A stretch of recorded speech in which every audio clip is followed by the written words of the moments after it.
వాస్తవంగా ఒక మనిషి ఒక ఇల్లు కట్టుకుని, అందులో గృహప్రవేశం చేసుకొని, సంబరాలు చేసుకుంటుంటే ఎవరైనా సరే అక్షింతలు వేస్తారు, ఆశీర్వదిస్తారు, వీలైతే 4 సామాన్లిస్తారు.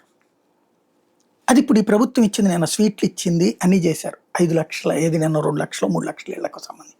మంచిది. జగన్ టైంలో అదే చేస్తుంటే చంద్రబాబు గారు ఏమన్నారప్పుడు? ఓ సెంటు భూమంటే సమాధికి గూడా పనికిరాదు. సమాధికి కావాల్సింది 6 అడుగులు. సెంటు భూమి అంటే 6 అడుగుల 480 అడుగులు.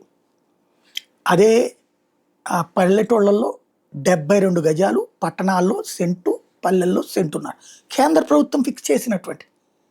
నేను ఆ రోజునే ప్రశ్నించి, ఏంటి మాటలు, ఏం సంస్కారం ఇది? పేదవాడి ఇంటిని సమాధితో పోల్చేటటువంటి సంస్కారహీనత్వం ఏంటి అన్నట్టు అప్పుడే ప్రస్తావించాను.